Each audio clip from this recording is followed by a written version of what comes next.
Bismillahirrahmanirrahim. Innal hamdalillah nahmaduhu wa nasta'inuhu wa nastaghfiruh wa na'udzu billahi min syururi anfusina wa min sayyiati a'malina. May yahdihillahu fala mudilla lahu wa may yudlil fala hadiya lahu. Asyhadu an la ilaha illallah wahdahu la syarika lah wa asyhadu anna Muhammadan abduhu wa rasuluh. Allahumma shalli wa sallim wa barik ala Muhammad wa ala alihi wa ashabihi wa man tabi'ahu bi ihsanin ila yaumil qiyamah. Wa ba'd. Jamaah rahimakumullah, kita lanjutkan kajian kita masih dalam bab banyak jalan menuju kebaikan, okay? Maksudnya banyak jalan untuk mendapatkan pahala, okay? Banyak hal yang bisa kita lakukan untuk mendapatkan pahala dari Allah Subhanahu wa ta'ala. Sampai hadis ke nomor 5 yang kemarin, masuk yang ke-6, okay? Dari Abi Dzar juga, An-Nasan qalu, ada beberapa orang yaitu diantara sahabat yang mereka bertanya kepada Rasulullah, ya Rasulullah, wahai Rasulullah, dhahaba ahlud dutur bil ujur, wahai Rasulullah, orang-orang yang mempunyai harta, orang-orang yang kaya, mereka bisa mendapatkan pahala yang banyak. Yusalluna kama nusalli, mereka salat sebagaimana kami salat. Wa yasumuna kama nasum, mereka juga berpuasa sebagaimana kami berpuasa. Wa yatasaddaquna bi fuduli amwalihim, mereka bisa bersedekah dengan kelebihan harta mereka. Sedangkan kami tidak bisa bersedekah karena kami orang-orang yang miskin. Nah, kemudian Rasulullah menjawab, Alaisa qad ja'alallahu lakum ma tasaddaquna bih, bukankah Allah telah menjadikan bagi kalian apa saja bisa kalian jadikan sedekah. Jadi sedekah itu bukan hanya harta, nggih. Bikuli tasbihah sedekah, setiap kali tasbih dianggap dinilai sedekah. Subhanallah, takbir sedekah, tahmid juga sedekah, tahlil la ilaha illallah juga sedekah. Wa amrun bil ma'rufi sedekah, amar ma'ruf, mengajak kepada kebaikan juga sedekah. Wa nahyun anil munkari sedekah, dan nahi munkar, mencegah seseorang berbuat kemungkaran, itu juga sedekah. Wa fi bud'i ahadikum sedekah, bahkan nggih, mohon maaf, oke, ini bahasa keluarga, nggih, seorang suami mendatangi istrinya, mengumpuli istrinya, itu juga sedekah, ini ada pahalanya. Qalu, para sahabat merasa heran, ya Rasulullah, wahai Rasulullah, ayati ahaduna syahwatahu wa yakunu lahu fiha ajrun, wahai Rasulullah, apakah diantara kami ketika dia menunaikan syahwatnya kepada istrinya itu juga ada pahalanya? Kala, maka Rasulullah pun menjawab, ara'aitum, bagaimana pendapatmu, lau wada'aha fi haramin, kalau dia melakukan itu pada yang tidak halal, yang haram, bukan kepada istrinya, akana alaihi wizrun, apakah dia mendapatkan dosa? Nah, fakadzalikna, demikianlah, idza wada'aha fil halal, jika ia meletakkannya, melepaskannya kepada yang halal karena sudah suami istri menjadi halal, kana lahu ajrun, nah maka itu juga mendatangkan pahala. Nah itu jadi banyak jalan untuk mendapatkan pahala dari Allah Subhanahu wa ta'ala. Berikut masih dari Abi Dzar, kala Ini Nabi Shallallahu Alaihi Wasallam telah bersabda kepadaku, Nabi Shallallahu Alaihi Wasallam, ya ini nasihat Rasulullah kepada Abu Dzar, la takhiranna minal ma'ruf syai'an. Wahai Abu Dzar, janganlah kamu menyepelekan perbuatan baik sedikit pun, meskipun kelihatan sepele. Wa antalqa akhaka biwajhin talqin. Ketika kamu bertemu dengan saudaramu, hendaklah engkau dengan wajah yang sumringah, kalau di sini apa, berseri-seri, ya, wajah yang enak dilihat, okay? Bukan wajah yang cemberut menunjukkan sesuatu yang tidak senang. Jadi kalau kita bertemu dengan teman, dengan saudara, kalau wajahnya ceria, wajahnya sumringah, nah itu kita juga senang. Nah itu pun ternyata juga mendatangkan pahala. Sampai Nabi mengatakan la tahkiranna, janganlah sekali-kali kamu menyepelekan, ya. Tapi kita kadang hal-hal yang seperti itu banyak yang mengabaikan, ya. Tapi Rasulullah bersabda, jangan sekali-kali di antara kalian menyepelekan perbuatan baik meskipun kecil, ya. Dalam riwayat yang lain hampir sama, awal hadisnya sama, la tahkiranna. Tapi di sana disebutkan meskipun hanya memberi tetangga dengan kaki kambing, gitu, ya. Ini karena matur nuwun, kaitannya dengan apa, hubungan ketetanggaan, gitu. Jadi jangan meremehkan perbuatan baik meskipun hanya sekedar menyedekahkan kikil kambing, kaki kambing, ya. Dalam riwayat yang lain dari Aisyah, tapi bahasa awalnya sama, la tahkiranna, janganlah kalian sekali-kali meremehkan perbuatan baik meskipun hanya bahasa yang lain tersenyum, ya. Ini dalam riwayat yang lain tersenyum, ya. Kalau di sini dengan wajah yang berseri, ya. Kita bertemu dengan teman, dengan saudara, dengan wajah yang enak dilihat, nah itu pun ternyata mendatangkan pahala, ya. Karena kita telah membuat orang lain ikut senang, ya. Hadis berikut, hadis riwayat Imam Muslim, ya. Berikut dari Abu Hurairah radhiyallahu an qala telah bersabda Rasulullah sallallahu alaihi wasallam, kullu sulamai minan nasi alaihi shadaqah. Setiap ruas tulang dari manusia di sana ada kewajiban bersedekah. Kulla yaumin, setiap hari, tatlu'u fihi syamsu. Nah, di setiap hari ruas tulang manusia, nah di sana ada kewajiban bersedekah, ya.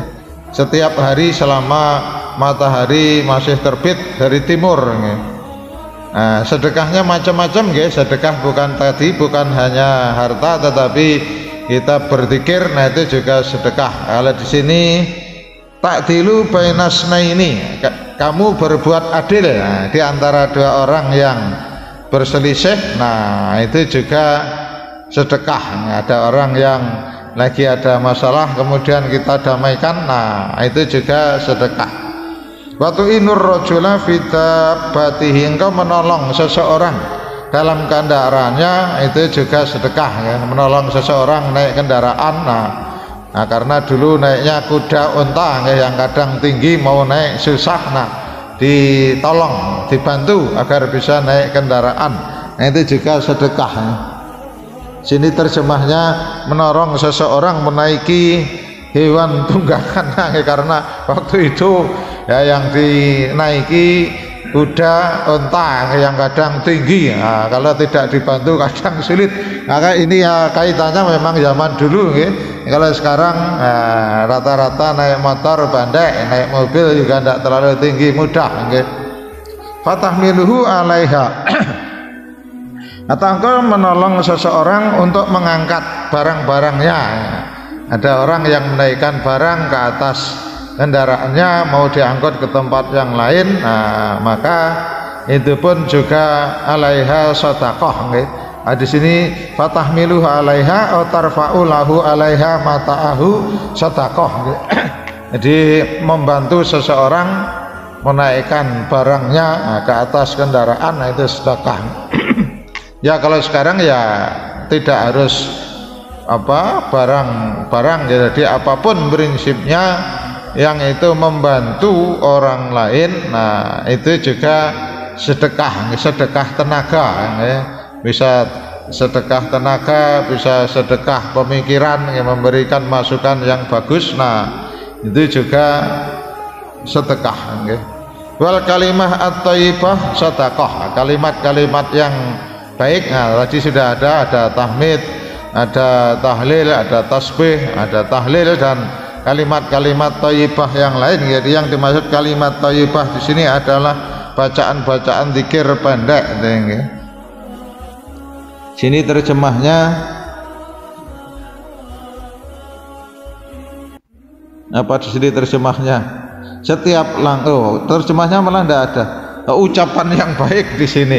Kalimat thayyibah, ada kalimat thayyibah itu sudah menjadi istilah, jadi bacaan-bacaan zikir, tapi di sini yang terjemahkan hanya ucapan yang baik. Nah ini arti secara umum leksikalnya dari terjemah ini. Kalimah itu memang berbicara, thayyibah baik, jadi ucapan yang baik, ucapan yang tidak menyakitkan hati orang.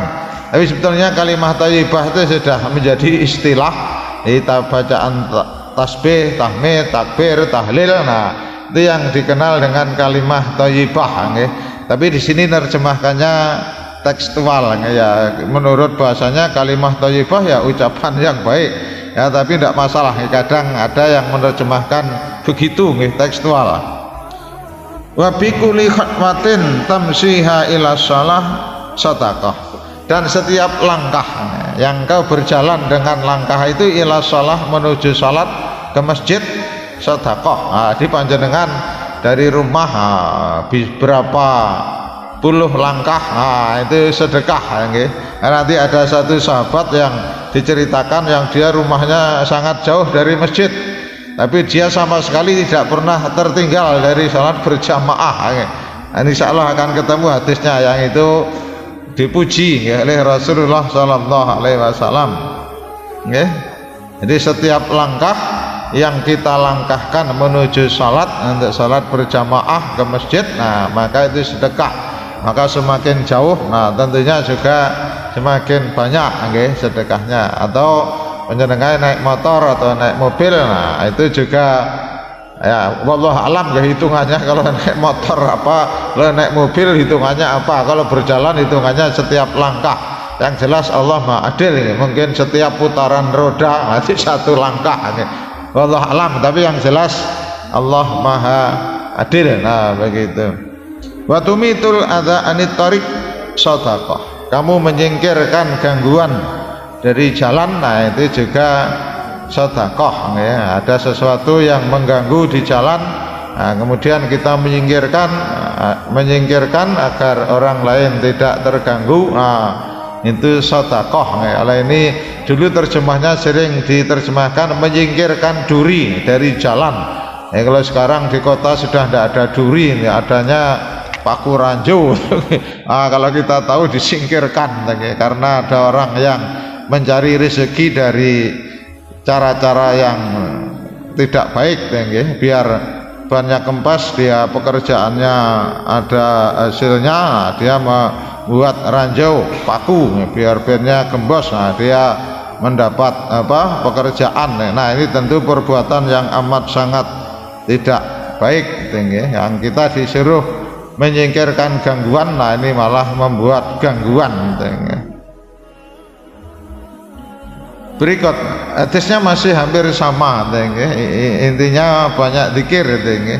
Dari Aisyah radhiyallahu anha qala telah bersabda Rasulullah sallallahu alaihi wasallam, innahu khuliqa kullu insanin min bani adam ala sittina wa thalathimi'ah mafsal. Sesungguhnya setiap anak dari anak cucu Adam diciptakan dengan 360 ruas tulang. Nah ini menurut kedokteran memang betul ya. Jadi tulang kita, seluruh tulang yang ada di tubuh kita itu memang 360. Nah ini tidak mungkin kalau yang diucapkan Nabi hanya dari Nabi, karena Nabi juga bukan dokter. Nah Dari mana Rasulullah tahu kalau di dalam tubuh manusia ada 360 tulang? Nah, kalau bukan dari Allah, wahyu. Nah, maka ini diantara yang pernah dikutip oleh seorang dokter non muslim yang mengakui akan kebenaran ajaran Islam itu diantaranya ini. Dia ada beberapa sabda Nabi. Nah, kemudian setelah diteliti, nah ternyata betul ya. Di Al-Quran juga banyak ya, yang dibuktikan dengan ilmu modern. Nah, yang jelas tidak ada satupun ayat di dalam Al-Quran yang bertentangan dengan pengetahuan modern ya. Nah, insya Allah suatu saat nanti saya berikan beberapa contoh ya. Nah, bahkan ada seorang rentalis yang akhirnya dia masuk Islam karena beliau meneliti, membandingkan antara Quran, Bible, kemudian sains modern. Beliau meneliti Al-Quran, Injil, dan dibandingkan dengan ilmu modern yang diteliti oleh para ahli. Maka kesimpulan beliau, tidak ada satupun ayat Al-Quran yang bertentangan dengan penemuan-penemuan modern. Nah, begitu. Tetapi Injil banyak disebutkan ayat ini ya. Ada bukunya, saya punya bukunya kebetulan, antara Al-Quran, Injil dan ilmu pengetahuan modern. Ini terbit sudah tahun 70-an dulu. Saya kebetulan saya punya bukunya, tapi sudah karena buku dulu masih pakai kertas koran, warnanya sudah tidak bagus. Nah, itu jadi beliau meneliti itu, namanya Maurice Bucaille, orang Prancis itu yang akhirnya beliau masuk Islam. Nah, bahkan beliau yang akhirnya ditunjuk oleh pemerintah Mesir untuk meneliti mumi yang ditemukan di Laut Merah waktu itu. Nah, kemudian disimpulkan bahwasanya mumi yang ditemukan itu adalah muminya Fir'aun. Nah, ini Maurice Bucaille itu ini. Dia seorang dokter, seorang rentalis, tapi juga keahliannya dia dokter. Nah, begitu. Ini tambahan ya. Nanti insya Allah suatu saat kalau pas ada kesempatan saya tunjukkan beberapa ayat, nah juga hadis yang itu ternyata sangat sesuai dengan penemuan-penemuan modern. Saya ulang bahwasanya manusia diciptakan dengan 360 ruas tulang ya. Nah, di jari kita ada berapa ruas tulang lah ini. Faman kabbarallah, barang siapa yang bertakbir, wa hamidallah, bertahmid, wa halalallah, mengucapkan tahlil, wa sabbahallah, dan mengucapkan tasbih, wa astaghfarallah, dan beristighfar kepada Allah, wa azala hajaron antori kinas, menyingkirkan batu dari jalan. Nah, kalau kita kadang mas ada batu yang mengganggu orang lewat, awasaukah, atau menyingkirkan duri. Nah, kalau sekarang tadi ranjau paku. Awazaman antori kinas, atau tulang. Kadang ada tulang juga dari jalan yang menjadikan orang terganggu dengan sesuatu itu. Au amara bima'ruf, atau dia menyuruh seseorang yang baik. Au nahaan munkarin, atau mencegah kemungkaran. Adatas sitina wa thalathimi'ah fa innahu yumsi yauma idzin wa qad jahzaha nafsahu aninar. Nah, barang siapa yang menghitung itu sampai 360, nah, maka sungguh pada sore harinya, pada hari itu yauma idzin, sungguh dia telah membebaskan dirinya dari api neraka. Tapi kalau kita menghitung ya mungkin tidak sampai 360 kali. Nah, berapa kali kita beristighfar, berapa kali kita bertasbih. Nah, kalau itu dihitung sampai 360, nah maka sesungguhnya orang itu telah ketika sore hari telah membebaskan diri dari api neraka. Nah, tinggi di sini sebanyak 360 kali. Nah, kira-kira ada enggak kita mau? Ya mungkin ada, karena setiap sholat kita juga baca tasbih, tahmid. Nah, ketika seluruh amal kebaikan tadi dijumlah, sampai 360. Nah, maka pada sore harinya sungguh dia telah membebaskan diri dari api neraka. Kalau di sini terjemahnya menjauhkan, ya samalah, membebaskan diri. Kalau saya menerjemahkannya zahzaha itu membebaskan, menjauhkan, ya samalah, menjauhkan dirinya dari neraka. Katanya.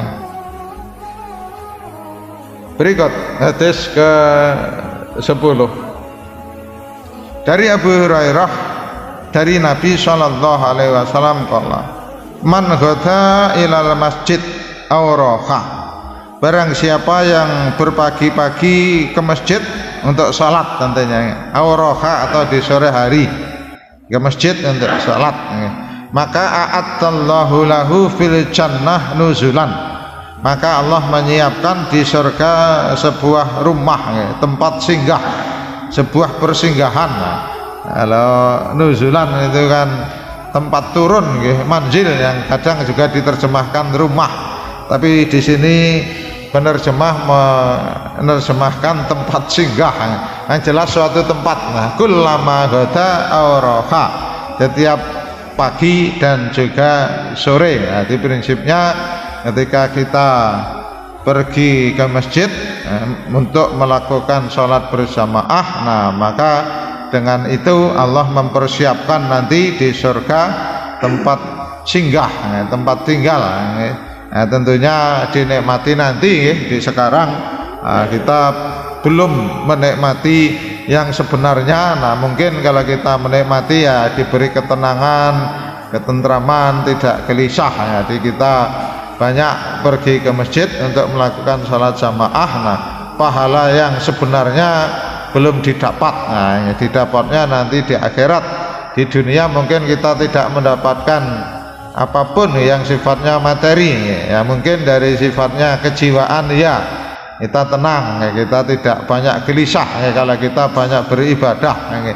Nah, itu salah satu anugerah Allah, ya, ketika kita merasa tenang, merasa damai, ya, dengan beribadah. Nah, itu salah satu janji Allah, yaitu dengan mengingat Allah hati menjadi tenang. Ala bidzikrillahi tatmainnul qulub, dalam surat Ar-Ra'd ayat 28, seingat saya. Ingatlah dengan mengingat Allah hati menjadi tenang. Nah, kita ke masjid tentunya akan untuk mengingat Allah, salat. Nah, di antara tujuan salat itu adalah mengingat Allah. Aqimis sholata li dzikri, dalam surat Toha ayat 4. Dirikanlah salat untuk mengingat aku. Nah, jadi karena inti dari salat itu pada dasarnya memang mengingat Allah. Jadi khusyuk, khusyuk itu ya, ingat Allah ketika salat. Kadang ketika salat kita masih tergoda, terganggu, pikirannya kemana-mana, tapi itu wajar, manusiawi. Nah, kita harus berusaha, yang demikian harus berusaha untuk agar bisa lebih khusyuk lagi.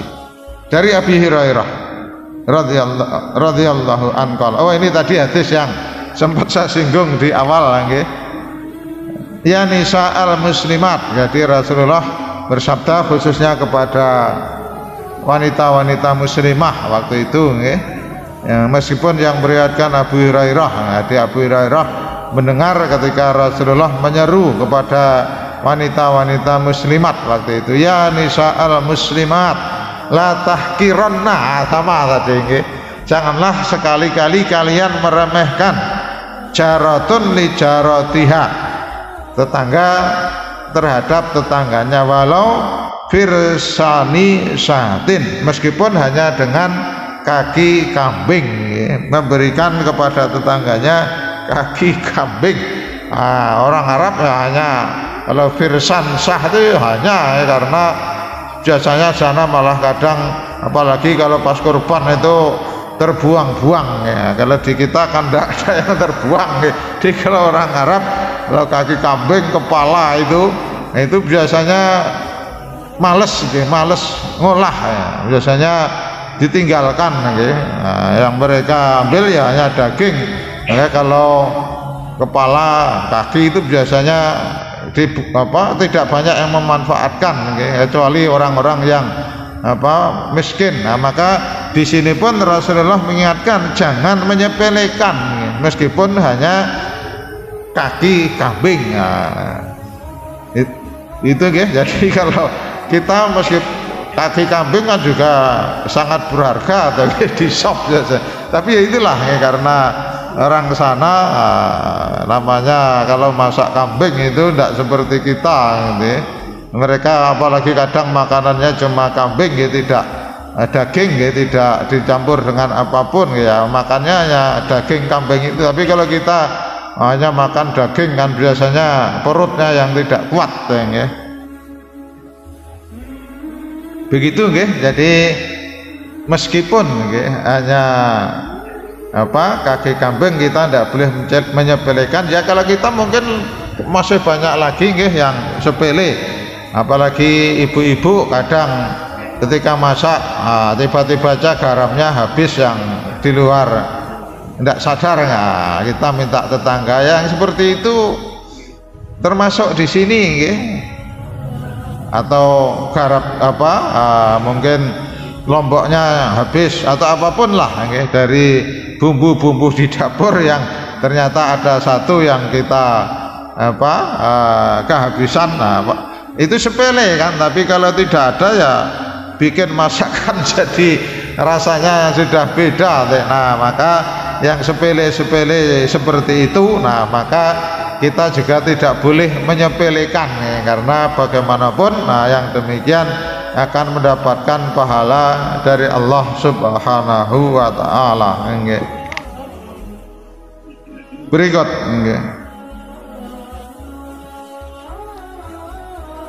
masih dari Abi Hurairah radhiyallahu an, dari Nabi sallallahu alaihi wasallam qala, beliau bersabda, al imanu bid'un wa sab'una au bid'un wa sittuna syu'batan. Iman itu 70-an atau 60-an cabang. Bid'un wa sab'una, kalau saya terjemahkannya 70-an. Kalau sini terjemahnya ada 70 lebih. Kalau saya 70-an. Karena istilah bid'un itu bilangan antara 3 sampai 9 Di bilangan 3 sampai 9 itu istilahnya bid'un. Kalau kita bahasa Indonesia sering mengenalnya satuan Kalau orang Jawa 11 sampai 19 welasan kemudian ada likuran dan seterusnya. Nah, kalau bid'un orang Arab menamakan bilangan antara 3 sampai 9. Rasulullah bersabda iman itu ada 70-an atau 60-an cabang. Tidak disebutkan pastinya ya, mungkin bisa lebih bisa kurang. Fa'afdaluha, yang paling utama, yang paling tinggi adalah ucapan la ilaha illallah. Karena orang kalau sudah mengucapkan la ilaha illallah berarti mengakui, menyadari bahwasanya ilah yang wajib disembah, yang berhak disembah hanya satu, Allah.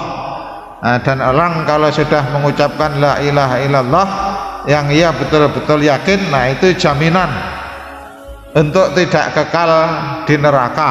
Kalau dia sudah mengucapkan la ilaha illallah dengan yakin, nah maka jaminan kalau dia tidak akan kekal di neraka. Karena kalau orang tidak beriman, nah dia akan kekal di neraka. Maka dalam hadisnya, man kana fi qalbihi misqala dzarratin minal iman dakhalal jannah. Barang siapa yang ada di dalam hatinya keimanan meskipun hanya seberat biji sawi, nah dia pasti akan masuk surga. Cuma masuk surganya kapan? Nah itu yang sesuai dengan kadar iman, kadar amalnya. Semakin banyak amalnya, nah tentunya semakin cepat masuk surga.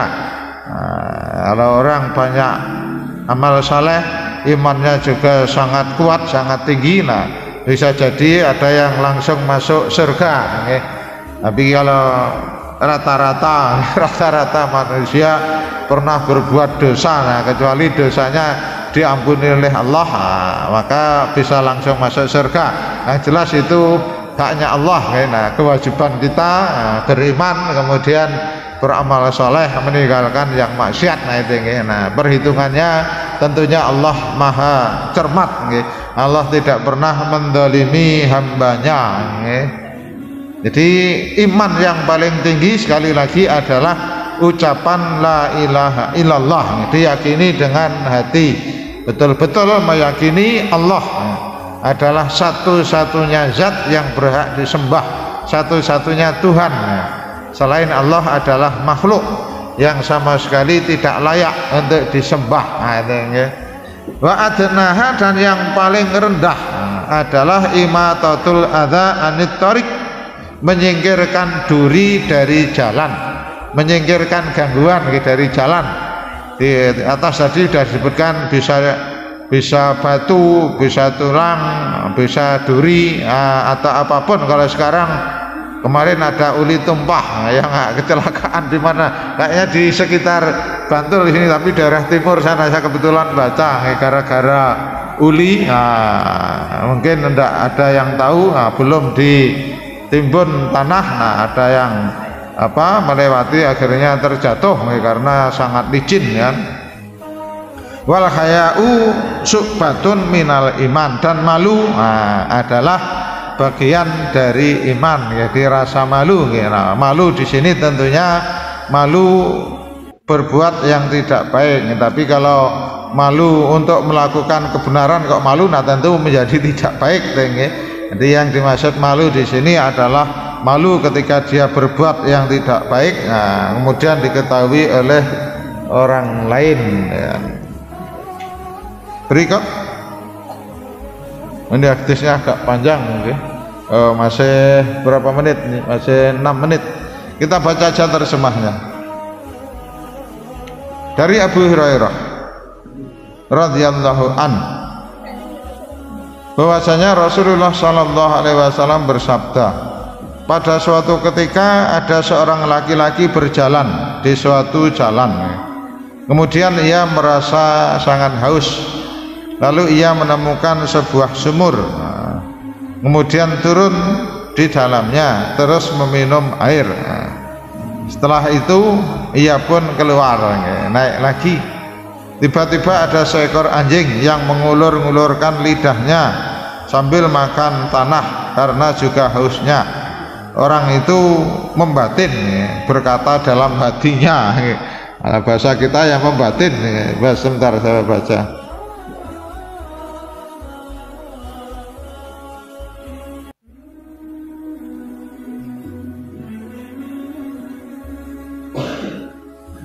Oh yang jadi prinsipnya tadi dia membatin, berkata di dalam hatinya, membatin lah kalau bahasa kita. Ia membatin, sesungguhnya anjing ini telah merasa kehausan, sebagaimana yang telah terjadi padaku tadi. Ikut merasakan, anjing ini tentu sangat haus, tapi dia tidak bisa mengambil air karena masuk sumur ke dalam, ke bawah. Ia pun turun lagi ke dalam sumur, lalu memenuhi sepatunya, sepatu khufnya. Khuf itu jenis sepatu itu, dengan air. Kemudian ia memegang sepatu itu pada mulutnya. Bahasanya memegang pada mulut, kalau bahasa kita yang menggigit lah, karena tangannya untuk naik, memegangi sesuatu agar dia bisa naik. Nah, sepatunya ia gigit. Tapi di sini terjemahnya memegang dengan mulut. Kalau dengan mulut istilahnya ya bukan memegang, menggigit. Nah itu, itulah namanya orang menerjemah. Ini bahasanya yang kurang bagus. Saya hanya copy paste kalau terjemah begini.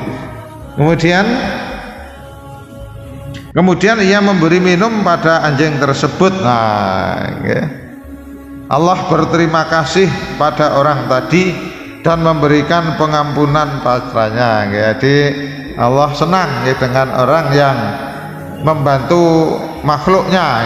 Anjing tadi tentunya tidak bisa turun ke sumur, tetapi ada orang yang membantu. Nah, meskipun dengan susah payah dia mengisi sepatunya dengan air, kemudian digigit, nah kemudian naik lagi, nah sampai atas, kemudian dia memberikan kepada anjing itu.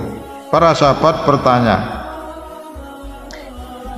"Ya Rasulullah, apakah sebenarnya kita juga memperoleh pahala dengan sebab memberi makan minum pada golongan binatang?" Kemudian ada yang bertanya, "Wahai Nabi, apakah kita memberi makan minum pada binatang juga ada pahalanya?" Kemudian beliau menjawab, "Dalam setiap hati yang basah," maksudnya setiap sesuatu yang hidup yang diberi makan minum ada pahalanya. Kita memberi makan kepada peliharaan kita, nah tentu itu juga ada pahalanya. Kalau tidak kita beri makan malah mati menyiksa, tentunya dosa. Tapi kalau sudah mempunyai peliharaan, nah, sudah menjadi kewajiban untuk juga memberi makan, bukan dibiarkan begitu saja. Dalam riwayat yang lain dari Imam Bukhari disebutkan demikian, Allah lalu berterima kasih pada orang tersebut, kemudian memberikan pengampunan padanya, lalu memasukkannya ke dalam surga.